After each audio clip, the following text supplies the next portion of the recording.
Hello, this is Miki Takahashi. Today, I'd like to compare the first 16 bars of the Bach Ciaconna played on the modern instrument and on the Baroque instrument. This is a continuation of the video I made before about how to play the Baroque violin. Someone asked me to show a bit more examples, so I thought I'll take one famous piece which a lot of people know and commonly played both on the modern instruments and on the Baroque instruments. So here we go, first on the modern violin. Now I have to say, I'm no longer a professional modern violinist, so I'm not probably doing the justice to it, but this is probably what I have done when I was in my teens trying to learn this piece for the first time.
Now I'm going to switch to my Baroque violin. Please be aware, it's on the Baroque violin tuning of 415, so it will sound like I'm playing in D flat minor.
Now that was quite different, wasn't it? What was the main difference?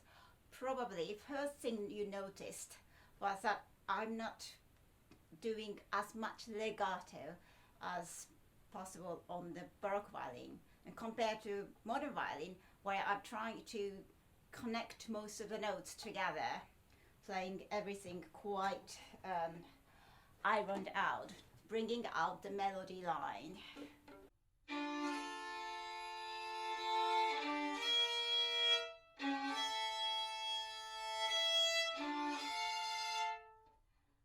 Whereas I'm actually lifting notes a lot in between. I'm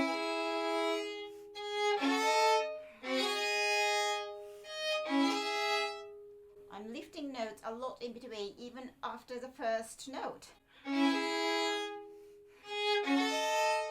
Whereas on the modern violin, I'm literally sustaining the first note. The other thing you've noticed is how I break down the chords. On the modern violin, we do a lot of tutus. I'm just going to stay on the Baroque violin this way, whereas I'm doing slightly different ways. Probably more milder, but actually more together in a way. And usually the chords comes on the beat, whereas on the modern violin, lots of violinists break the chords before, and the top note sounds on the beat, like.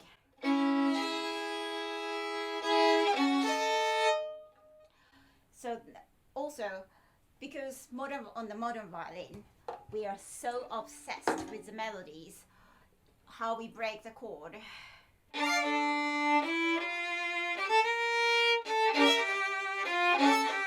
Coming back to the melody note even. So this is a very modern concept of really highly respecting the melody and trying to bring out the melody with a lot of legato and vibrato, obviously. In this case, I'm not vibrating so much because a lot of chords involves open strings at this point, and you can't really vibrate on these things. And when you have 3 fingers on the violin, it's really hard to vibrate. So even modern violinists don't vibrate all the notes on chaconne. But where possible, they will be vibrating most of the notes. And whereas on the Baroque violin, I'm vibrating much less. But you might have noticed that at the end of my 16th bar, I did add a little bit of a trill on the Baroque violin, whereas I didn't on the modern violin. A lot of modern violinists would literally play what's on the music, and they won't add anything else. Also, literally playing what's written means that rhythmically, they'll really stick to what's written on the music. So dotted quavers, dotted brochettes, stays, remains, really literally that rhythm. So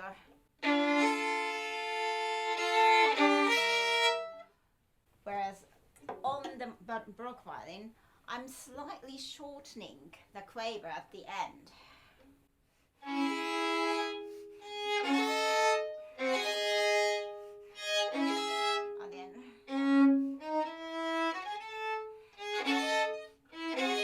I'm not literally playing the value of the notes.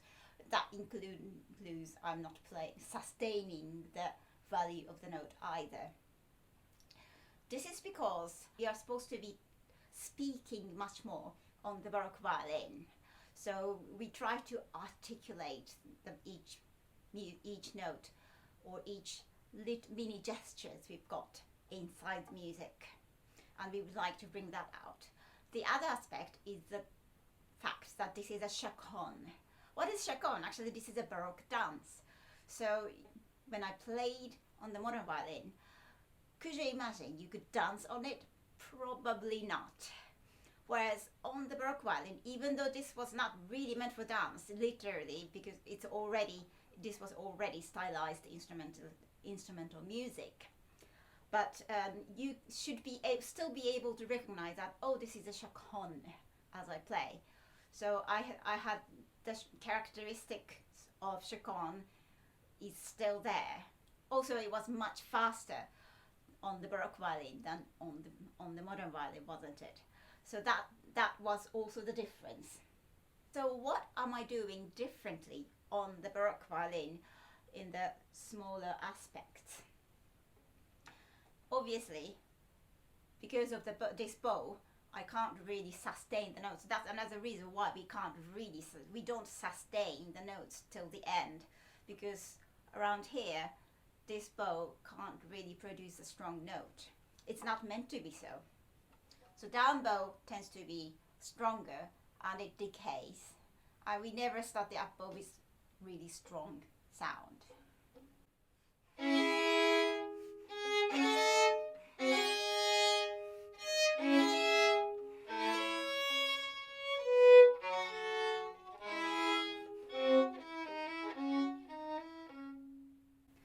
In between all these notes, I'm actually lifting my bow a lot, and this is also because I'm doing the messa di voce, trying to ring the violin, use the resonance of the violin.